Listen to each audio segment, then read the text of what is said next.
Hello students, welcome to our channel. Today in this lecture, we are going to discuss about Chapter 2 of NCERT Biology Class 11th, जिसका नाम है biological classification. तो आज हम इस chapter के अंदर पढ़ेंगे कि कैसे लिविंग ऑर्गेनिज्म को क्लासीफाई किया गया। जो सबसे पहले क्लासिफिकेशन दी गई थी वो दी गई थी एरिस्टोटल के द्वारा। इन्होंने क्या करा, इन्होंने मॉर्फोलॉजिकल करैक्टर को यूज़ किया टू क्लासीफाई प्लांट्स। और इन्होंने क्या करा, प्लांट को क्लासीफाई करा 3 कैटेगरी में, जिसका नाम है ट्री, श्रब्स, हर्ब्स। और एनिमल को कैसे डिवाइड किया, एनिमल को इन्होंने 2 ग्रुप में डिवाइड किया, जिनके पास क्या हो, रेड ब्लड हो, और जिनके पास रेड ब्लड नहीं हो। तो ये वर्क रहा किसका, एरिस्टोटल का।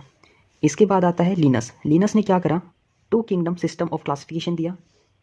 इसके अंदर इंक्लूड थे प्लांटे एंड एनिमेलिया किंगडम, यानी कि प्लांट्स और एनिमल्स। इस 2 किंगडम सिस्टम ऑफ क्लासिफिकेशन के अंदर एक दिक्कत थी। दिक्कत क्या थी, इस सिस्टम के अंदर ये डिस्टिंग्विश नहीं कर पाया कि यूकैरियोट कौन सा है, प्रोकैरियोट कौन सा है, यूनिसेलुलर कौन सा है, मल्टीसेलुलर कौन सा है, और फोटोसिंथेटिक कौन सा है और नॉन फोटोसिंथेटिक कौन सा है। नेक्स्ट आगे आता है हमारे पास 5 किंगडम क्लासिफिकेशन। ये 5 किंगडम क्लासिफिकेशन किसने प्रपोज किया, ये प्रपोज किया है आर एच व्हिटेकर ने इन 1969।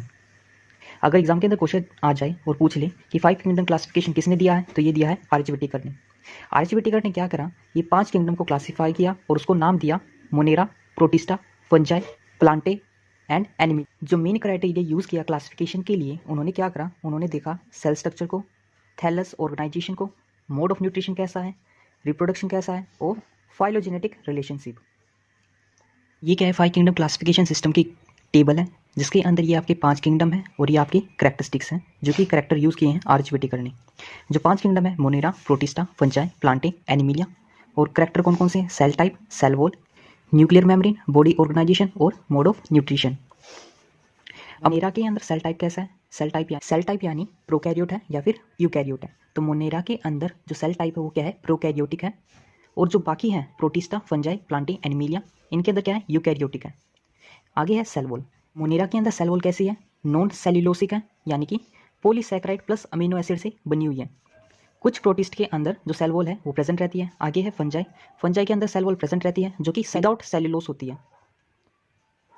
आगे है प्लांट। प्लांट के अंदर जो सेल वॉल प्रेजेंट रहती है, जो कि सेल्यूलोस की बनी होती है और एनिमिलिया के अंदर एब्सेंट होती है।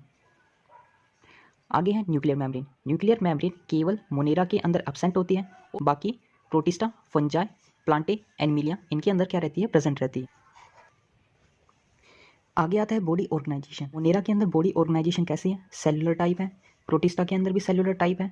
फंजाई के अंदर मल्टी सेलुलर या फिर लूजन टिश्यू। प्लांटे के अंदर टिश्यू और ऑर्गन। एनिमिलिया के अंदर टिश्यू, ऑर्गन और ऑर्गन सिस्टम प्रेजेंट रहता है।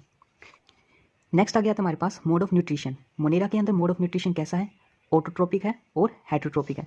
ऑटोट्रोपिक में चीमोसिंथेटिक भी हो सकता है या फिर फोटोसिंथेटिक भी हो सकता है। हेटरोट्रोपिक के अंदर सैप्रोफिटिक भी हो सकता है और पैरासिटिक भी हो सकता है। नेक्स्ट है प्रोटिस्टा। प्रोटिस्टा के अंदर जो मोड ऑफ न्यूट्रिशन रहता है वो है ऑटोट्रोपिक, जिसके अंदर है फोटोसिंथेटिक एंड हेटरोट्रोपिक। फंजाई के अंदर मोड ऑफ न्यूट्रिशन कैसा है, हेटरोट्रोपिक, जिसके अंदर इंक्लूड है सैप्रोफिटिक और पैरासिटिक। प्लांटे के अंदर photosynthetic, autotrophic mode of nutrition है। और एनिमिलिया के अंदर हेटरोट्रोपिक, जिसके अंदर है हेलोजोइक, सैप्रोफिटिक। तो ये थी 5 किंगडम क्लासिफिकेशन और उनके कैरेक्टरिस्टिक्स। पहले की क्लासिफिकेशन सिस्टम के अंदर जो bacteria, blue green algae, fungi, मोस, फर्न, जिम्नोस्पर्म, एंजियोस्पर्म, ये सभी एक ही ग्रुप के अंदर थे, यानी प्लांट किंगडम के अंदर थे।